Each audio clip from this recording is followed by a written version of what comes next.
I know, me too. We are live. We are live back in Senate Economic Development, and we have Commissioner Josh Hanford as the witness chair. Thanks so much for being here to speak broadly to where the bill is at, where it might go, and where the administration is on its provisions, or just generally. And then I think we have some questions about the budget piece because we haven't had a chance to talk about that as much in committee, but grateful for any thoughts or insights about the development Act 250 zoning as well. Yeah, absolutely. Well, for the record, Josh Hanford, Commissioner of Vermont Department of Housing and Development. And first off, just want to thank you guys for some really hard work in here. This is not easy, but this is a most important and foundational sort of work we need to be doing. So it just really thank you for taking this on.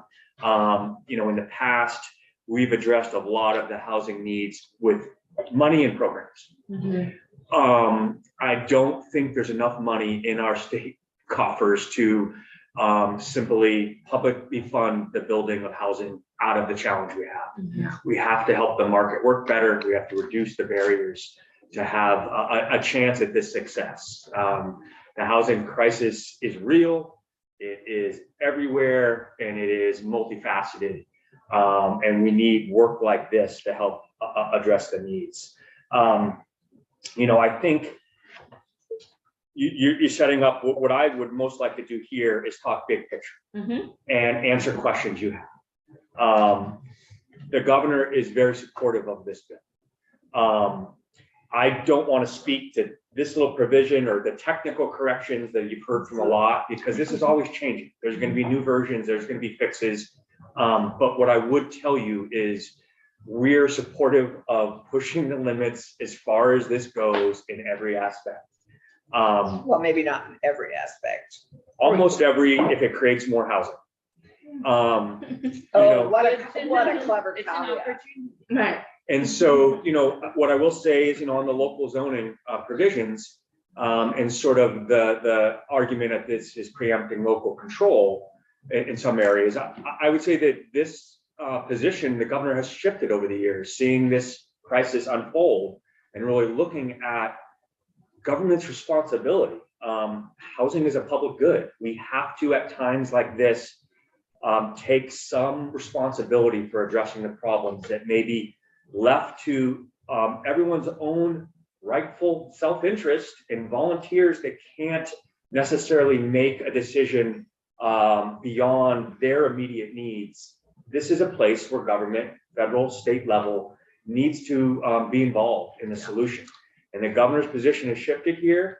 This is also a private property rights issue in some places.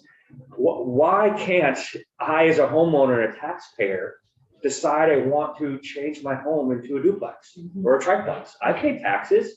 And so some of this is comes from that place as well, that we have to have a whole bunch of solutions. And what I would say about some of the different discussions that have gone on here and different viewpoints you've heard from lots of different interest groups is, don't necessarily think about what you would only assume would be the best housing solution for yourself or this interest group or that interest group.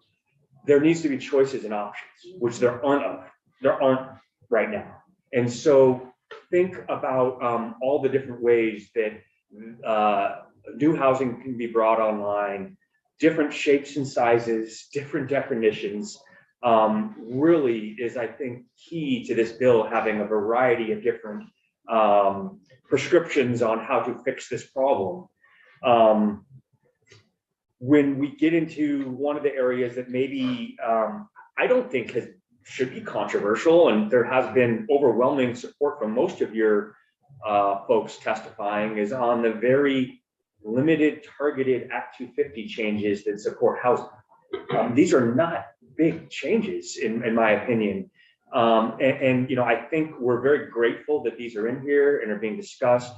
I think that the governor's position was, we wish we had more. It wasn't so long ago that there was almost an agreement in a bargain that exempting Act 250 for all types of housing development in all designated areas, not just priority housing projects. That was almost there a few years ago, fell apart. So, the PHP exemption in these areas, removing the caps is very helpful, but it's really not nearly enough to address our need. Let me give you an example. The total square area in Vermont is more than 96,000 square miles. The total number of miles in square miles in all our designation centers is 41. It's 0.35% of Vermont's land mass is covered in these designated areas. We have perpetually affordable housing projects funded with our resources year after year that don't fall within these designated areas. Right. Example is one that CHT is working on right now in Shelburne. The Act 250 fee itself is $170,000. We're paying for it with our grants we're awarded. It's on Route 7. It has public water and sewer. It's a priority. From my house. It's not a priority. You It's can't meet it. Oh, right, That's my because it's not point. in a designated. And there's many development areas that are fully developed in the state that don't meet the definitions of our designated areas, because those are designed with very specific statute of what they're for, and you can't designate that area and fall into the requirements of the statute. Yet it has water, sewer, transportation, broadband, thousands of cars driving by it, parking lots everywhere. It'd be a great place to make a better neighborhood, and offer people services. But yet we can't exempt it. It pays $170,000 fee just to review the application. That's not all the other permits that are needed. And that's coming from our taxpayer funded resources. And so, these are very minimal Act 250 changes in our opinion, but they're very helpful. The 10-5-5 rule. If anyone does not believe Act 250 serves as a barrier to housing development, then why does this rule exist? It was literally to limit housing development. And if you saw the Hales letter about VHIP is now caught up in this, because if you're converting upstairs of a general store, We asked. yes, and it's happening across the state now. I can't think of a more Yankee Vermont way to reuse our existing buildings and properties to turn them into productive, affordable housing than that. But yet it still is running into Act 250 challenges, and people will walk away. They don't want to go down that road, pay that application fee, put themselves up to scrutiny. So, that is just some examples of where we would steadfast on these Act 250 components being part of this larger package. I think, you've heard from the Vermont League of Cities and Towns, the business community, lots of folks that say these are very reasonable. And in fact, the local zoning bylaw, the local municipality doesn't deserve all the blame for our housing shortage. They would go along with these changes if the state steps up as well. Act 250 in one sense is a statewide overlay of zoning, which requires large lots, low density, and the opposite of smart growth use of our land to address climate change. It requires fewer properties, more driving, and continues to perpetuate those with land and wealth to sustain it, and those that need access to housing not able to find it. Yes, we try to condense our growth into areas. We try to give incentives and regulatory relief in the areas we want growth, but that shouldn't come at the expense of, we can't nightly fit all of our housing needs into 0.35% of our land mass and expect to get the results we want. Doesn't mean we should be incentivizing some of these housing developments outside of those areas, but we shouldn't restrict it, because otherwise there's going to be second highest homelessness challenge right now. Extreme need out there. And the one thing I do know is that there's a lot of other consequences that we pay for as a result of the housing problem. You've heard the term housing's healthcare. We can't possibly achieve the healthcare outcomes we need when people don't have a safe, decent, affordable place to sleep.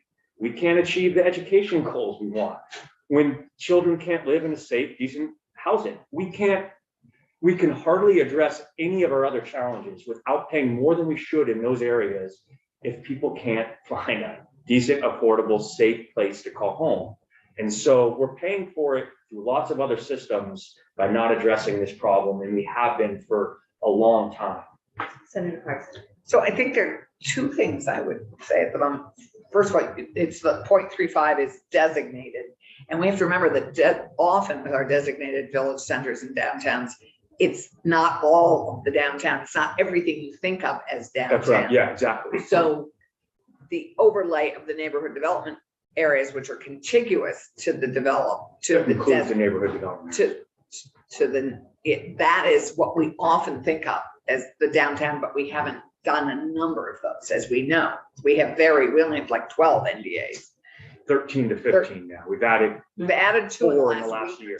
Yeah, but my point is, you're right in that our designated, we think of our whole village center as being part of it, and they usually aren't, which I think is one of the things we need to move to do. So it could be, to your point, it could be right in what we consider the downtown, but not designated.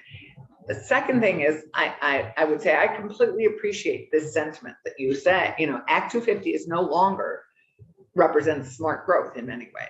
I mean, and I think our smart growth value, now that we know more, trumps many of the values. But to that point, I would also hope, if we do this work with Act 250, that in fact the administration reconsider its position on forest fragmentation, a long-held value of the former Commissioner of Forest, Parks, and Recreation. And I think we have to do that, to our point of our whole conversation with South Burlington. As we build more densely, people need places to go, and animals need places to go. So anyway, I'm just saying that because that's been a point of contention. Well, And I would hope that if we go this route and actually accomplish this, that there's support on the other side too. well, maybe that's another discussion. I would. It is, I'm Commissioner's just purview. putting it out there because they're both important. What I will say is there's a conservation commission in every community in Vermont. We have land trusts, we have natural resources. I know. I think from my experience, I've seen many communities have a much easier time conserving land and putting it off limits for development than actually helping develop the housing that would serve their residents. That is, I think my biggest challenge in this is we've talked about housing is a crisis. Everyone had housing concerns in every campaign in the state. Yet housing feels that the right to develop housing in Vermont feels like you're second class. You have much more protections for conserving land, agriculture, historic preservation, open space and views, in all of our protections.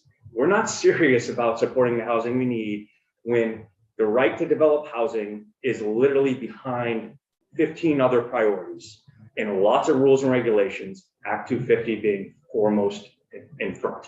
And so that is just where I see it. I appreciate The headline today, people being in jail because they have nowhere to go to live. I mean, people's basic freedoms being taken away at this point because I actually told my homeless woman, when she and her kids were living in their car, go try your local sheriff. gosh, She used to put people up in jail. It's going to be sub-zero, and you're running out of gas money to keep the car running at night Right, so you can stay warm. right. I mean, it is. That's where it was. In my opinion, if we don't establish more by right housing development rules in the state, we're not going to solve this need. And we're going to pay for it over and over again in so many different ways, Yeah. societal, We already are. future, put the future of our state at risk. I don't come from this just from a political or policy, viewpoint. I've been in this space for 20 years, but I have a deep concern about housing availability, affordability. My mother had me when she was a teenager in high school. We lived for many years in very precarious housing situations. One of the first memories I have is waking up in a kitchen because that was where I slept because there wasn't a room. This was a converted garage. I don't know if you call it an ADU it doesn't matter. It was our home, and it was attached to, or it was near a single family home. The owner, Mr. Erickson, he still sends me a Christmas card. He's almost 100. In Santa Cruz, California, was a baker. He had a bakery in the back, and I'd help bake him, and I'd still burn my arm from You the sound stove. like the mystery novels where she lives in a converted and the owner is a baker. But probably everything he did there was illegal, was zoning, Yeah. you know? Yeah. We have professionalized that so that they can just, so that zoners and folks around a table can decide where you should live, where you should work, what industry should be here. And it's become part of the problem for decades. Let people make choices and have options of where they live. I've seen a home foreclosed on my family. I've lived in a mobile home that was leaky and cold and too many people. These are issues that affect a lot of folks. And we are not doing enough as government to provide the opportunity for folks to succeed when they're regulated to a few options that they're lucky if they get the support because we've provided the funding to build this affordable housing. That's not serving enough people. We need to have pathways and options for everyone to get involved in addressing this need and not having well-intended sort of thoughtful discussions around it's better to have this size unit or that. It really doesn't matter, in my opinion. The governor, for example, the very first home he built for himself was a duplex. Maybe it was an ADU. I don't know. It doesn't matter. He built it. Let's not He go built there. it with the point of I need to supplement my income to afford this. I'm going to live here and I'm going to rent the other part. Yeah. Right. And I guess that's the point I'm sharing. We Mhm. getting in the nuance of what we're allowing is homes for people to be built. There's lots of ways to do it. And there's lots of ways to restrict it and make it better or almost perfect to match what everyone's individual sort of views are of what would be best. That perfect is getting in the way of what we need and has been in Vermont for decades. And Well, so, And I just want to pause and appreciate you Yeah. sharing Yeah. your personal story. I do think there is a divide between people who haven't felt precariousness in housing, haven't had that stress as a small child, not knowing if their parents were going to make rent or if they had to move or sit in a car. So thank you for bringing that to your work. yeah, and I don't do that for some sort of, Right, but sympathy on I try to fun, but pause yeah. when someone says yeah. that on air, Right. We have to appreciate and acknowledge that even if people have it in their very distant past right now, if you're a homeowner sitting on a property that's doubled in value, you're extremely secure compared to renters. Absolutely. Who are seeing their rents go up. Absolutely. And when I first moved to Vermont 22 years ago, this problem was right in front of me. I couldn't find an apartment to rent. I drove 3 hours every day from New Hampshire, Maine border. And it wasn't until I found this secret list at the Vermont Law School that some people had apartments that I could find a place. Yeah. That's not how it should be. We should have apartments. We should have vacancy that serves folks' needs. And it's been a persistent theme for at least my 23 years of living in Vermont, that there are not adequate housing. We don't build enough. We don't accommodate it. It's exclusive and we have a lot in the way. And this bill does a lot to change that. And then when you get into the incentives, there's some great incentives in here, but also I'm not going to get into like this and this is perfect and it's the only way to do it. There's a lot of good ideas. There's a lot of partners that can help shape what works the best. And I want to work with all of those to get the right outcome as well. I think there's definitely this gap in what the missing middle RLF is intended to do. I think, working with VHFA and hearing from developers across the state, I think Senator Harrison, you asked the question, how many do you think are like the ones we've heard from? More and more every day. I hadn't met a lot of them in the past because we didn't have new resources that they even thought they had a chance at. And so we're hearing more developers that do 5 units here, 10 there, and they're saying, the costs have gone up so much, I can't do those, but yet there's such market demand, I could be part of the solution. And so I think that's a tool. Obviously, continuing VHIP is a tool. And there's a few tweaks there that I think could make it even better, help more people in need. I think clearly the missing middle home ownership piece that VHFA, the overwhelming demand, that we're already oversubscribed for that program, and not to bring up current challenges, but one of the challenges right now, I think that's before us, and the Senate will be dealing with this soon, is that large increase in BAA ask, does that preclude us from doing X, Y, or Z? Because it doesn't define what those funds are for. and what is the total budget amount available for housing investment in 24 will be something different if most of the capacity is used in BAA without a discussion of what the program should be for part of those funds. I'll just, If we can't, I mean, like, Yeah. I think it's fair still for us to quibble, Yeah. I'm glad we have a lot of agreement Well, this year. We are supposed to offer our thoughts to appropriations soon, and Yeah. I think it is important to say this quiet parts out loud, I saw much of that as, this is my personal feeling, valuable for us to potentially buy some of those motels, and I know a lot of those Yeah. motel owners want to sell them. we have. And we have been buying them. So I just, every committee, I think, has been wondering, where can we find common ground on a plan to get, to acknowledge how great it is we have housed our record-breaking number of homeless people, and what are we going to do whenever this program ends? That Absolutely. when we talk about where should the housing money go, I did see a real value in deploying money quickly to purchase existing properties where people are staying. I guess I'm not, I agree. We Yeah. made some And very, I'm making I'm an not assumption sure for that that 50 million is intended for that. Okay, So Oh, that, the 50, and that's- it's a 21 million we're talking about. no, we're talking about For the- 50 million to VHCB and BAA. 21 million We're is talking about the continued. 21 million for the motel. Well, that's still a rental temporary, assistance yeah, for that was. 3 still a months. Right, but temporary it's for through the end of June. It's, I believe that's what that's for, yes. Right. right, but I'm sorry, that's not what I'm talking about. I Okay. am talking about whether the program ended, Right. maybe for us, it's like nicer, Right. it's a little warmer out when it Right. ends. But then, these are clearly a lot of people who would like to be housed, is my sense. We have a 2% rate of people who are unhoused still in this crisis, but a majority of people who are homeless want to be housed. Whether it's this 50 million or another amount of money, do you have a vision for what would happen to those folks? Because personally, I see a lot of value in, while these motel owners are thinking, am I going to rehab this and put it back into the tourist market? Right. Or am right. I going to sell it to the state? Right. Right. Well, I mean, a lot of discussions that we've been having, like with Vermont State Housing Authority, which has vouchers that are going unused, Mhm, going back to the feds, they need units.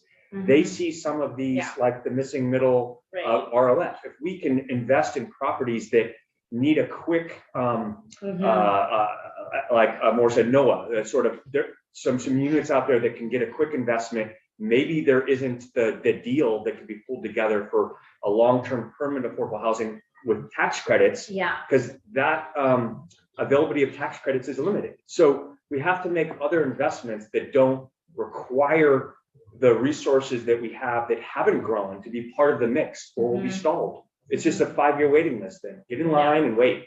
We have, in order to meet the challenges at hand now, we have to have new solutions and tools that don't require the investments of the past that haven't grown. CDBG hasn't grown, loan to massive tax credits hasn't really grown. What we have done is provide a bunch of one-time money. And if we only require that to go through the same systems, Mhm. we'll be waiting 5 or 6 years to spend it. So I think that's in my sense, we're possibly cutting off options by not having the discussion about what this money should go to over this session. We are having that conversation. I don't think there's not a conversation. I For the I 50 guess what I million. haven't seen is there a defined plan for what that 50 million would go towards? But I would come back to you with, is there a defined plan for you, from you guys about how we deal with housing that crowd that's losing its housing either in March or in Well, June? I think part of our defined So- plan is 20 million more in VHIP, which can get probably 800 units, largely dedicated to the homeless. Missing middle at a How lower many cost per units? unit. It depends if they stay at Yeah. 31,000 or 50,000. But we're Oh, I not- just didn't know if the 20 million, you thought there was a figure. like, Yeah, a I figure said number there. maybe as much as 800 units. But that's for existing units that need to be brought back online. The 50 million, the plan for the 50 million could well be a huge piece of it, could well be housing the other percent of the homeless that are coming out of this program. Maybe, I just haven't heard any discussion on what I the- guess the goal my is. question is, I mean, I actually have motel owners reaching out to me saying, Yes. does the state want to buy this? So Yeah.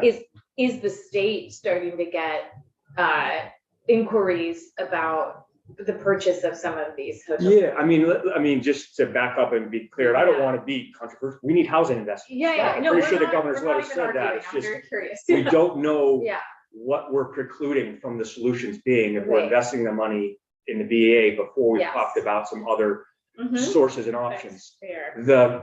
I think the nonprofit sector alone through VHCB funding has purchased something like 12 or 13 Of the- hotel Yes, motels. In our neck of the Yeah. woods. they And were. so, there's still money there to continue to do that. I don't know Mhm. how many options are left. Mhm. We're running out of those easy, quick fix solutions. And the ones Yeah. that were willing. early. And I've heard that this was meant as a pipeline support. Mhm. We know we have units, we have X amount coming in, Mhm. we want to send a signal, which is great, that we Right. want to do more development.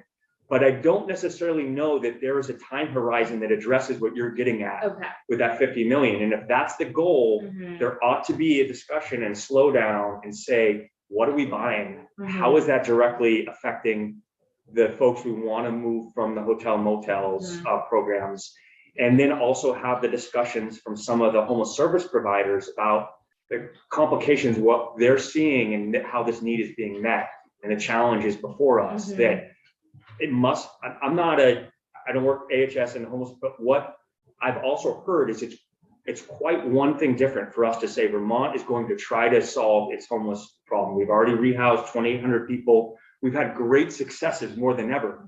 It is another thing to suggest we're going to be able to support our region's homeless problem. Right. The challenge in the fact has to be wrestled with that none of our surrounding states have a program like this anymore Mhm. in works. And so how are we going to deal with that regionally, be kind and compassionate to those that show up on our doorstep that need help, but understand how our decisions and how we roll this out isn't done in a vacuum. It's quite a regional challenge. And so I just hope that those discussions are had before. So 3 months, we burned through another $31 million. End of 3 months, what's the plan? Clearly, the biggest part of the plan is more units and those that can serve those exiting homelessness with vouchers that are being sent back to the feds because we don't have units. I mean, that is the number one on the stool leg. Number two, third is services, which we have more resources than ever for services, but there's a capacity strain within the programs, and that's real.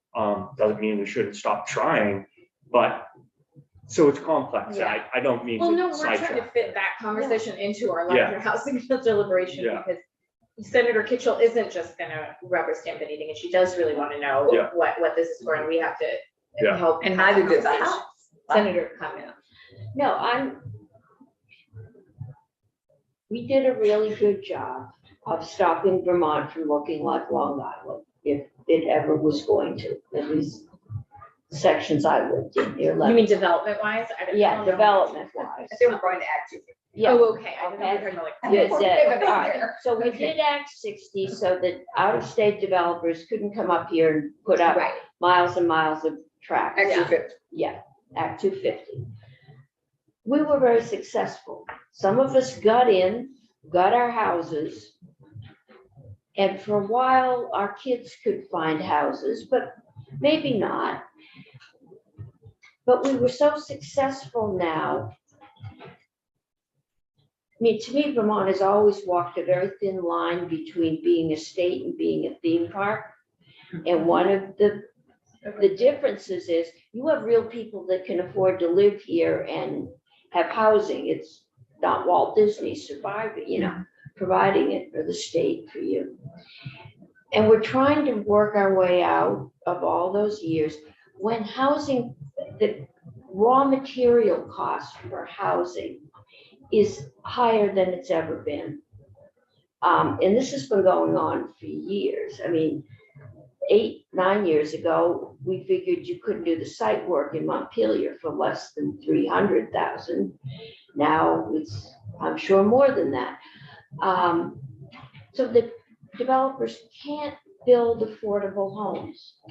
And yet converted motels, I'm sorry, a mother with her 2 or 3 teenage kids in a motel room without kitchens, with 1 bathroom, without laundry facility, that is not a home. That's better than your car or sleeping on a heat vent. But we've got to talk about how we're gonna have to offset that raw material cost, or we're never gonna be able to build our way out of this. A private developer can't build an apartment that they can rent at what your average apartment dweller could afford to pay. And so you've got wealthier people living in places that would traditionally have been where poorer people lived. And we've got to have a comprehensive view, and just packing more people into less acreage is not, it's not going to fix it. No. Piece of it's not It- gonna it- solve It will help. But One of it's- the, 2 years ago, first session back in this building, I gave a presentation to the Joint Assembly in December, housing issues asked to talk about. And I used the 5 Ls that are driving up costs, loans, land, labor, lumber, and laws, right? You get what they mean, right? It's, and the statistic from the National Home Builders Association was somewhere around 25% of the cost of building a home was to deal with laws, regulations. Many of those are necessary. We need fire and safety. We need sanitation. I get it. We need those things. But this is where government can have an impact on the cost. Some of those others, it's really hard to figure out how you're going to reduce lumber or material costs when it's a global market. We don't have many levers. And so, I've heard, I think maybe from Maura, as a colleague over here, talk about government is much better at restricting housing and driving it up and coming up for solutions to make it more affordable in the marketplace. One of the few levers is regulation, and how we send a signal and support the development of housing through a lot of what you're talking about in this bill. It's never going to make everyone happy, and everyone is going to have a difference of opinion of what's right, what's best. But it does have an impact. Senator I kind of have it. It's verging on detail. Yeah. So sorry about No that. problem. Well, Yeah. one, And I do have actually one detailed thing that I'll. And speaking Okay. of details, I need to go through my list, Yeah. making sure I get you on some details. Yeah. okay, so just generally, and this is before the detail question, the testimony that we received from the person in Maine, you Yep. seem to be coming from a similar perspective. Yep. Just a comment. So the detail part is as you know, if you're watching our meetings, it's challenging to define the watering service areas, right? Mhm. So we have that universe of space, but then we also have the designation areas, Mhm. which could be expanded, is what I'm hearing. Mhm. And you're working on some sort of consolidation or Sure, I can, yeah. modernization. So how much more area could those reasonably take up, and how quickly are you folks able to update whatever you need to update to make that a more cohesive Right. reality? Sure, great question. I would not wait for that. What we were charged to do was to hire an independent consultant, do an RFP process, which is in the works right now, to review all of our designation programs and come back with suggestions. Those suggestions are all going to require this body to look at all the things and make changes. So we're talking years. So anyone that's putting out there, suggestion we need to wait, they're just trying to delay. We have Yeah. been waiting on plan for activity Okay. reform. The reality is the designations were established for very particular purposes, and we can't violate that statute. It's great that they cover some of the areas we need to build more housing in, but they don't cover all of it. Right. And I think the real debate you're having around public investments in water and sewer that we've all helped pay for, there should be more housing allowed there. Sure. But then the real challenge is of defining that, not in a, Right. floodplain sensitive area. And I think the people you have working on it and suggestions, comment when that comes out. But I think you're trying to balance those two needs there. Right. And we have to. All right. And you had another question there. Maine, New Hampshire have already gone beyond us in this reform. Vermont is not a leader in what we're doing right now. Frankly, that's why we have one of the tightest housing markets in homelessness problems. We have been very protective of our land, and our housing development has been stymied. The federal government is moving beyond us at this point. We are going soon to have requirements to receive things like this Community Development Block Grant and others through the YIMBY Act and others to prove that we have pro-housing land use policies that support more housing development and equality in this system. And so we need to catch up. Okay, That's so you can tell us what those are, all the, the YIMBY requirements. well, so the YIMBY Act is brand new. It's a competitive, yes, it's a I mean, competitive. it's not passed though, has it? It's part of the current budget, and the new, I'm pretty sure it has passed. Our I've been governors talking or the federal? the federal Yeah, government. that's what I thought, this was the federal. That's what I'm saying. So So that has. we're gonna be, just been proposed. But even if it hasn't passed, if you think it's a good idea, let us know, right? YIMBY, Yeah, the yeah, I YIMBY think we'd like Act to be that able to- has Yeah. competitive dollars for states and localities to compete for housing investments from HUD is available. It's, Well, that is they're writing the rules. In my mind, it's a very clear signal that this housing crisis that is being experienced nationally, the federal government is doing what you're debating in this committee Yes. right here, recognizing that states and localities aren't Right, addressing the need either. And so they're gonna start conditioning funding Good. on whether communities and states have inclusive zoning to allow for housing, not exclusive to be Disney, you know what I mean? Right, right. It's the same thing happening at a different level. They're starting with incentives. They're also starting with reforming the Affirmatively Fair Housing Act, rewriting of the rules that we're needing to express what our barriers are. And time again, our barriers are lack of available, safe, decent, affordable housing. And they're going to be saying, you need to address that. How do we address it? The big part is having more housing and more options, which if your zoning and bylaws and your local jurisdictions haven't removed those barriers, we're not meeting the intent. We're not going to be in line to get new funding.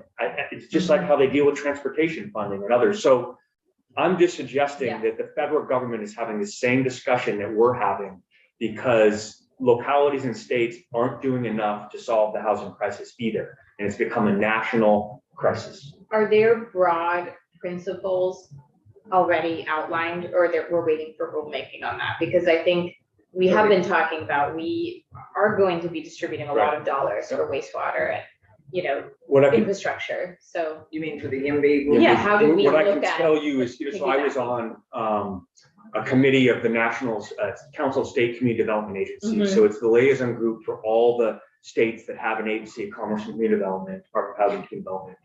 And a couple of years ago, we've been working on this, getting input. Many states are opposed to this. They don't want to be told by the federal government how to zone, how to increase housing. It's been opposition. In the last year, at the guidance of the governor and others, we're on the other side now. We need to get this done. We need to have some rules here changed. Other states are also, New Hampshire and Maine, we're on the other side of this. They're now saying we need this. And so I would have to dig very deep and have some people to understand all the principle, all the details in there. But the principle is, we recognize the problem. We want to be part of the solution. If you're going to have competitive money available, you want access to that to build affordable housing. But it's upon the condition that your communities have inclusive zoning, which I'm afraid, from what we've seen, we have a lot of places and jurisdictions that still need to get there. Senator Parks. So I think Keisha's question is, have those rules been set? Like, is Treasury okay this, and is this money now available? That's, They're writing the rules right now. Okay, so they are Budget's still been in the passed, but they're developing the program design and how they normally go through their so process. to go to our designated program challenge. And given that we've already acknowledged that our designated programs for most downtowns and village centers only covers a small percent of what we would consider a downtown, might we not consider an actual, like a quarter of a mile or half a mile radius around that downtown and village center to apply our expectations. Because to kind of marry a bunch of the points that we're making here, we're wanting to incent a sizable amount of housing development, but in and close to our downtown and village centers, given how few NDAs are available, Mhm. and given how constrained our downtown and village centers designated areas actually are, might we consider just a very simple, and we could apply it by population, a quarter mile or half a mile radius around that center as an area that we could apply what we're talking about. I mean, I like where you're going. I think there's a working group working on this. There's lots of overlays. You know, Catherine Dimitrick and others are oh, talking this is- about so, this. The So this, rural I'm group. giving you this idea. Yeah. Because I think. Yeah, I wrote it down. I think what the Yeah. challenge is, there's some communities that don't have any of those designations. They're doing great things. Morrisville, But that's fine. more but- housing is being, they don't have it designated anything. Right, but that's, okay, so they're But they separate, have but sewer and water and they have planning. And so I think, we're green lighting if they have water and sewer. That's okay. But I'm just, we've also tied a ton of the other stuff to designated areas. So if we could do designated areas and then Yeah. that might cover more of what we're talking about of the, like Woodstock. The village center is really dinky. My house, which is Right. 2-minute walk from the center of the village, isn't Woodstock is a part of it. perfect example. So, and I could build 3 houses in my lot. And Woodstock's Village Center is a teeny. You don't It's have a so designated dinky. downtown, I know, you don't have a it's neighborhood tiny, tiny. development area, you don't have a growth center. So literally this bill, if we put all the incentives just to your village center, you're talking about something that I can look on that street and say, that's the start, that's the end. Exactly. How many new housing units can you build there? We all understand these things as we understand them in our communities. Right. So I would think we might consider something Yeah. like that in addition to the water and sewer. I think, some sort of crosswalk or something that has that goal, the sewer and water. Okay, if you have these natural protection areas that are critical, okay, those are I think there could be something worked out that meets both concerns. Yes. Of not, Happy to work on that. That's what we're looking for. yeah, My one note that has your name in bold is section 19 on ADUs as public building. yes, perfect. That's what I wanted to Okay. mention. Great. So I believe you have Michael DeRocher in here on Friday. Yes. Oh, we have a very interesting Friday. So it's developing. your goal in there of trying to make it more clear that the single family home that supports the ADU is not a public building for inspection we have the same goal, but I think you'll see we have some language and suggestions that Oh, you do? we believe will make this easier, accomplish the same thing, because right now, And Mike's bringing that in? yes, the general counsel from fire and safety and our general counsel are consulting and proposing, because right now it's very confusing. The language has 2 tracks. If you're a rental property, Right. it doesn't matter if you're ADU, doesn't matter what Yeah. you are. If you're available for public rental, you're deemed a public building and you can have inspections. Yeah. And if you design the ADU from the day one with public funds or not as a public rental, you need a Yes. permit from fire safety. If you just are building ADU and don't talk to anyone, you don't. But what happens when you rent? So it's For very your confusing. relative. Yeah. Yes, like and that. so I think that everyone has a different thought and intention of what an ADU is. And what I would say is that really doesn't matter. If you intend to make it available Yeah, as a rental, right. it's a housing unit. Yeah. And so it has a different track. And so when you are designing this and building from scratch, you have to ask those questions. And the statute right now sends you on 2 different paths and they don't link and it's very confusing for Okay. folks. And we've had to give guidance to the homeownership centers funding ADUs with VHIP, which are obviously public rentals. And they've been massively confused about what it says, but in fire and safety's eyes, it's very clear. You're renting into the public. Right. You need a permit. And habitability, rental safety habitability code applies.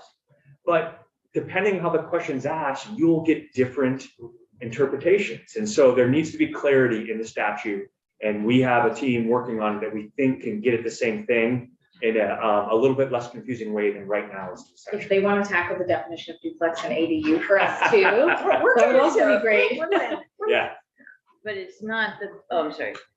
Just to clarify, so it's not really the structure, it's the use that kicks you Exactly. into it. So that's how we can. and right focus now on it's it. defined as premises, it's defined as, then it's really confusing. And Right. so, Yeah, some of the stuff, and I don't think it's that confusing, but all new building is subject to inspection, in all fairness. I mean, any new, no, if you build a new house, it's subject to No. inspection. It has to be inspected before you can no, use it. single, 1 and 2 person homes in Vermont uses life safety standards. Mhm. You don't Yeah. even need a licensed electrician. Only if it's a public building, because it's available to the public, does it require these codes and permits. There are a variety of local codes and permits you have to meet, Yeah, but, and this is for Michael DeRocha to further explain, but right. we have a fairly may need a chart. flexible standard for 1 and 2 person dwellings for, that is very low bar compared to an international standard. As soon as you get above that, you're kicked into public building, commercial building. But if you're building that from scratch with the design to rent it to the public, not as owner occupied, then yes, it does have to meet. So that's the But confusion. owner occupied protects you in some ways. Why should it? be? You just said it did. Well, so just me said as it. You're my, still renting If you something in build it public, yourself. no matter. if you No, live there no. or not. I'm putting grandma in it, it's one Right. thing, I'm renting it to the Yeah. public, it's Right. something else. Right. but if you're building it from scratch with Right. intent to be rented, then it requires different Exactly. permits and codes than if you're building it for your own use as Yeah. a single family owner occupied. But if you're building it to sell to somebody else, As an owner occupied, yes, then fire safety deems that a single 1 and 2 family property that has this lower health and safety code only. It doesn't require sprinklers. It doesn't require all these other life safety measures that kick in above a 3-unit dwelling. right. And I'm way out of my space here. Okay, This is so my But that's DeRocha, the key, is that kicks in at a 3-unit dwelling. I Right, I'm remember not when talking we about exempted sprinklers, duplexes I'm from talking about electrical Or third inspection. But the 12 years inspection- ago. Right. But if you build it yourself, you don't even need inspections. If you build it yourself for yourself, On a state is my understanding. On a Yeah, you can build statewide it in standard, Burlington. you could have a local code Yeah. that is very different and has a Yeah. whole bunch of Yeah, different. Yeah. Because if you're near other Work buildings. Done by an set fire. electrician who does it badly, does not do it to code at all, and there's no consequence there. Absolutely. Right. That's I think true. we need to be very careful, like, even the language about the ADUs and the conversation you're having with sale and transfer and who is going to enforce all that Right, and right, ensure, it's exactly. really left Yeah. up to, Well, that's why we're expanding Yeah. number of When you inspectors sell it, statewide. Right. That's why we want to be they clear. don't inspect that, One whether thing you're I selling your didn't home put to in someone this else. bill, That's but not their. Want to their look role. at eventually is that you Do do have a home waiving inspection. inspections. I mean, people who are at the mercy of the housing market. Oh, yes. Yeah, and are waiving inspections. Oh, for purchase. Yes, Yeah. that could really, That is a Yeah. problem, that is a problem. I mean, I don't, It's it's also not a a problem. protection we're measure trying to too, so solve. it's a Yeah. hard. Yeah, exactly. No, but it's a problem if you waive them and you buy a house and it's got huge problems. But probably a good answer. Let's, we have a few minutes left. I think Are you getting? Any other- I'm just looking through some of the housing requests that have come in. So it first starts to show up with, the rural caucus has proposed additional 500K for bylaw Mhm. creation. There's Mhm. 500K for bylaw updates. Mhm. Do you all have a position on The that? governor has $500,000 in his budget to support the bylaw modernization updates that would be necessary if the provisions in this bill or Baumgart's bill or the rural caucus bill. Okay, pass. one, maybe I'm dense about the distinction, but I thought we had the 500K in two, and it says bylaw modernization, but I think that's being seen as different than if you don't have any bylaws at all. I maybe used modernization doesn't need to be Okay. there. It's the $500,000 in the governor's budget is to support the communities to make these necessary To update changes. With the underserved index kind of in motion for that, or? I don't think it has that requirement because Some communities already have robust, bylaws in place. We have grants. We've given out 2 cycles of them. It's been very successful. But recognizing that these requirements, whatever pass, is going to have some work to do at the municipal level. Right. We want to provide support to help them get there. So you have 500K period for Yes. bylaws. Yes. Okay, we do Update. too, but I just need to Yep. make sure Yep. the wording is I'm aligned. sure we can come to terms on what Okay. the wording is, because I Okay. think the goal is the same. And that's in addition Great. to the normal municipal planning grant funding that is in the budget that we have every year, that municipalities can choose to do these same things with, so. Mhm. Don't we have 502 places, both for updates and for ones who don't have any? We don't have it yet. The rural caucus is Yeah, they're suggesting asking. that we add. Rules Caucus is suggesting 1 million is what's needed. I Right. believe. Okay, For this yeah. one. that But could be- 500 for updates for towns that already have them, and 500 for towns that don't already have. And to be fair, if we go through a lot of this bill, we're gonna be asking a lot of communities that may have Right. just gone Absolutely. through a bylaw modernization. Absolutely. So Yep. I'm saying, we might need $1 million. I mean, Yeah, I- that yeah. may be fair. It has gone fast, those grants. Those have all been gobbled up. We're gonna have Vermont State Housing Authority come in about rental risk mitigation. Yep, rental risk pool, yep, I'm not, we wanted to look at, because there is a Signaling program and starting up It's about just right now, started, yeah. Yeah. but sort of continued funding for Mhm. that. I don't know if you wanted to say anything about We that. think it's gonna be a great program. Yeah. We advocated for an increase of it last year. To be honest, they were starting very small with DCF, and it's like, got one-time money. This should help us with encouraging landlords to take risks and to move Mhm. people out of homelessness. We Yeah. want more than $1 million. We're the ones that Right. asked for 5 to get it started Right, and to make it statewide, because there's been small little pilot projects to do this around the state. We want a statewide fund. Mhm. We want it to be something that makes a difference. And Right. so it's hard to say how successful when it's just starting right now, but it's based off of something in Washington State and other states that Okay. have very successful programs like Great. this. We just haven't had one. Okay.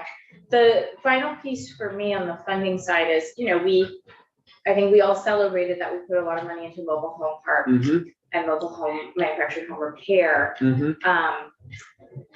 I don't think we want to wait another 25 years to give them a small chunk of money and to celebrate that. I'm interested in base funding for mobile home repairs. So I just want to say that out loud and get your thoughts. Thank you. Yeah, I mean, obviously, I can't get ahead of the governor on, Sure, base funding. yeah, We just don't saying. have base funding Yeah. in our budget to carry that program on. But I will say the feedback we've got has been tremendous. That Mhm. program is doing a soft launch the end of Yes. this week. Okay. So we make I sure the think that's website okay. works, everything. Yeah. We'll be doing more promotion. This is perfect timing because it comes on the heels of, I don't know if you saw the press today, A&R just announced $20 million in manufactured home community grants to help with water and sewer infrastructure. Mhm. These are communities across the state. I think one thing that is not often appreciated when we talk with some of our traditional affordable housing providers is when they assist mobile home parks, it's only nonprofit owned or cooperative, Right. which only represents about 10 to 15% of the mobile home parks. Most of the people live in private, and those have had no investments. And so this is the first slug of money, both this manufactured healthy homes infrastructure money and our money that's open to everyone. And we think it's going to make a great difference for low cost. If we lost that housing stock, Yeah. our problems are even worse. I mean, some Right. people don't see it as preferred housing and have all the stigma. I think the other thing to recognize, and I may have talked with you offline, Senator, is mobile home parks. And I know Senator Brock has asked about this. Why aren't there new ones created? I think you have to recognize that mobile home parks are grandfathered. You couldn't build a mobile home park with permanent structures in it and comply with Act 250 or local zoning right now. That's why we don't see new ones. Interesting. They're mobile by definition from HUD. They're on a chassis, even though that chassis is now has to be set on a foundation so it doesn't shift and change. But that's how it gets around our Act 250 would never allow you to build 60 Right. small units that close together. Yeah. So mobile home parks have been exempted. And there's been an effort to convert some to teeny homes or bird mods that aren't mobile anymore. if you converted all of them, they would be out of compliance and you have to shut down. They'd be Should very we careful put about something that. in about that in the bill, or is that a next I year think- issue we can take that, like? Yeah, so we have remind me of the a memo on that just says a Okay. mobile home park is defined as 3 or more mobile homes that Right. meet the HUD definition Yeah. on a chassis.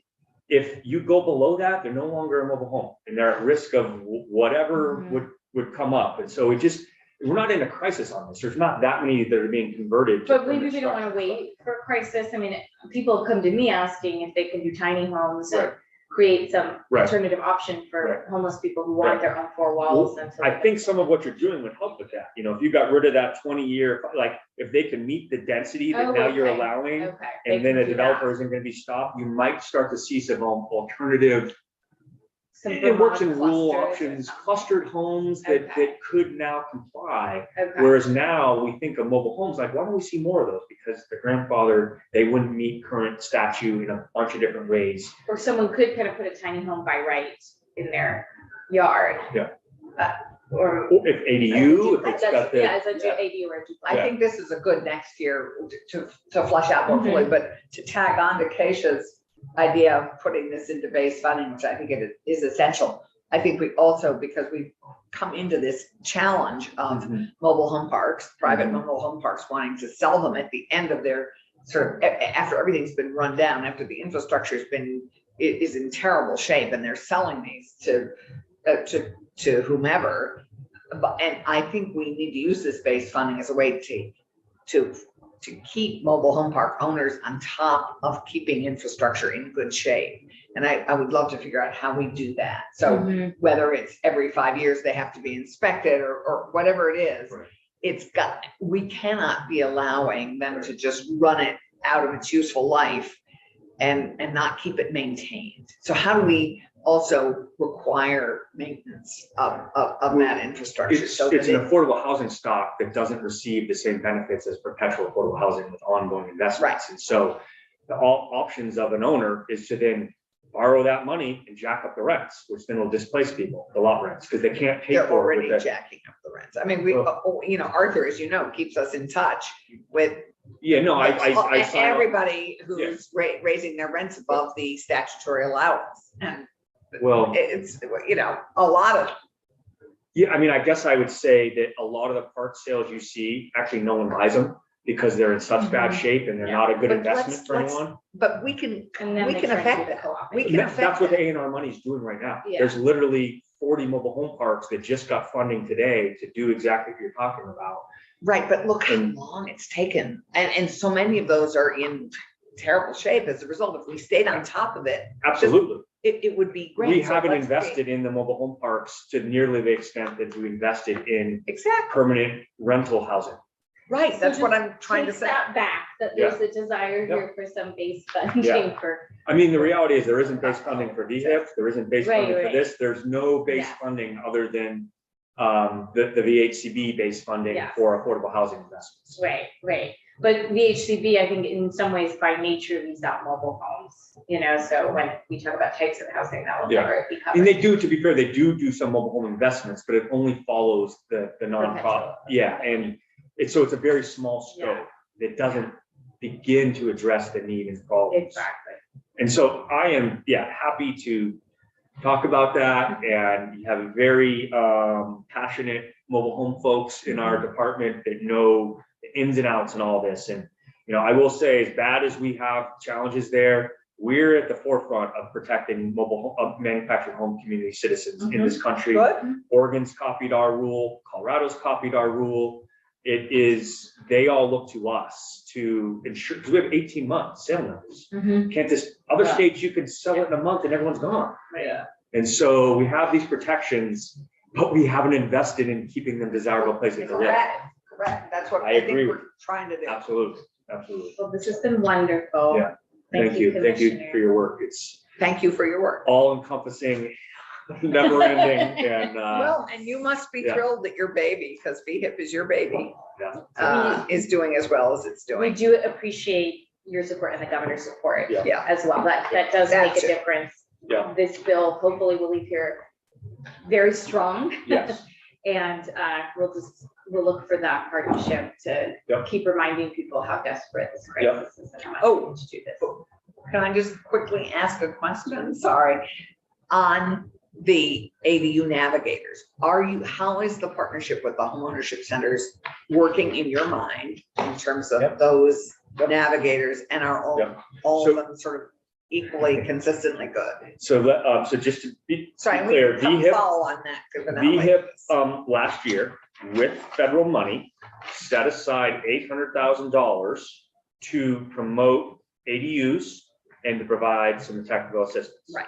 So you should be seeing very shortly, marketing and outreach through 7 days and a few other contracts to tell people that ADUs assistance exists, sends them where to go. We have another RFP that's getting a consultant to give some recommendations around not just ADUs, but other missing middle as design style, not the income range, standard architectural drawings, things like that. But the bill does not provide us money to hire staff as ADU navigators. Right, that you Um, did with the homeownership The centers. homeownership centers are Right. serving that role. They have increasing demand for ADUs. I think the challenge for them and us is VHIP has been so successful in helping move people out of homelessness, people that are in these hotels and motels, at max of $50,000 per unit, that continues to feel like the priority for those groups when the other alternative is $50,000 for an ADU that is largely going to upper middle class homeowners without the conditions of who to serve. They're doing them. You heard Wyndham Windsor Housing Trust.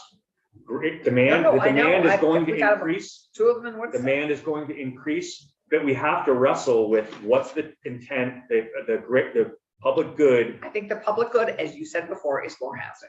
more housing. Absolutely. And they're doing them. Let's I'm let just- him finish his sentence and then we're.